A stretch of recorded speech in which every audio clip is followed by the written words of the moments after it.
This is a response to a video on a channel called Integral Naked, and it's a response to a video by Ken Wilbur, and it's his keynote address at the second annual Integral Spiritual Experience Practice event. The video is called It's Just Love, Ken Wilbur's ISE keynote.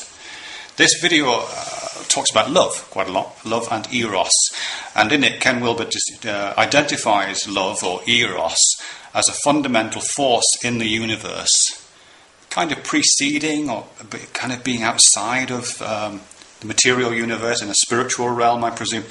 And he identifies love or eros as the force which compels all things towards some kind of unity. So he says that love underpins the coming together of subatomic particles to form the first atoms and continuing to form atoms. That love or eros is the force that brings atoms together into molecules and that brings molecules together into complex elements. And it's love, he says, that allows elements to form into complex compounds which ultimately give rise to biological cells, unified by their cell membranes into a unity. He also says that love or eros is the force which brings single-celled organisms into complex multicellular formations. But that's love.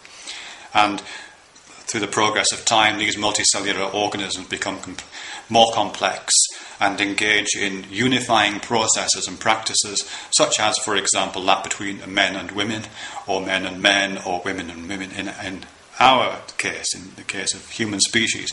And again, he says, this is love, this is eros at work.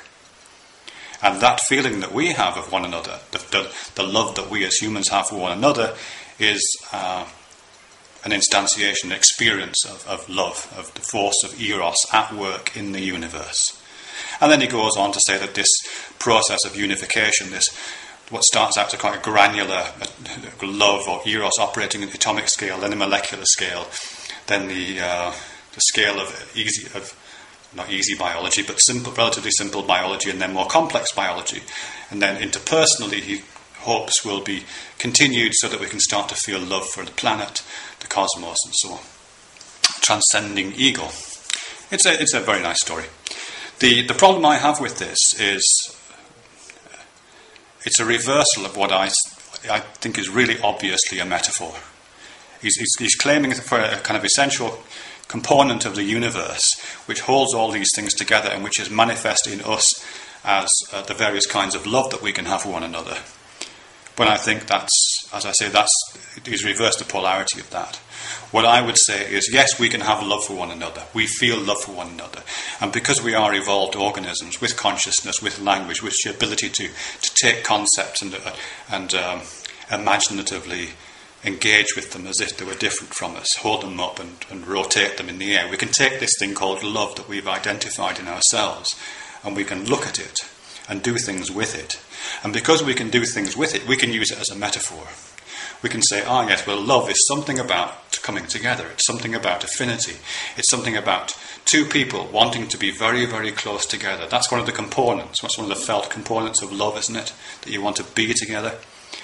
And we can use that as a metaphor for other things that come together. It's just a metaphor. They don't want to come together. That's our experience of coming together. When atoms come together, we can apply that as a metaphor. When molecules, when completely different physical forces at work that bring molecules together, we can identify the similarity, the topological similarity, and say, yes, that's a useful metaphor to describe that process. And similarly with molecules, and similarly with compounds, similarly with cells, similarly with multicellular organisms. And I guess going up the scale, potentially, and at least in terms of ambition, we could perhaps talk about the coming together of nations, the coming together of societies and cultures.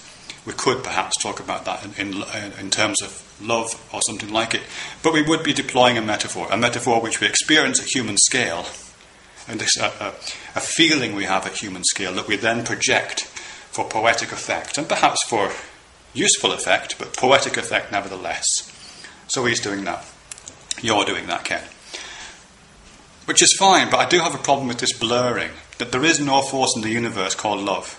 And when you're describing it in those terms, particularly when you're describing it in sentences which do contain scientific references and allusions to real forces that are really there in the world, it blurs the distinction between what is poetic and an illusion, and what is scientific. Or put another way, it blurs the poetry of reality, the accurate description of facts through the expressive means of our sciences, and the poetry of illusion, and the poetry of human engagement, and the poetry of human understanding, which is a very different thing. And I think that leads to confusion. I think that leads to people misunderstanding what the purpose of this kind of poetry is, and indeed misunderstanding science in many cases. Okay, thanks for that. Yeah, I have to say, part of me is quite cynical, Ken. I'm sorry, I wasn't going to say this, but a part of me is just a bit cynical. Part of me is just a little bit cynical. You know, I mean, love is great, but, you know, you're making quite a nice living out of what you do. You write those books, you do these spiritual things, you do the Like Next thing with your friend Andrew Cohen. You do all this stuff, but why aren't you giving to the poor more? Why aren't you impoverishing yourself to demonstrate the love that you have? You know, why are you not doing... Why is the love that you choose to have the particular love that you have? Why is it a love which is conveniently placing you in a position of comfort and wealth? I would want to see a more sacrificial love, a more Jesus-like love. That's what I would like to see from you.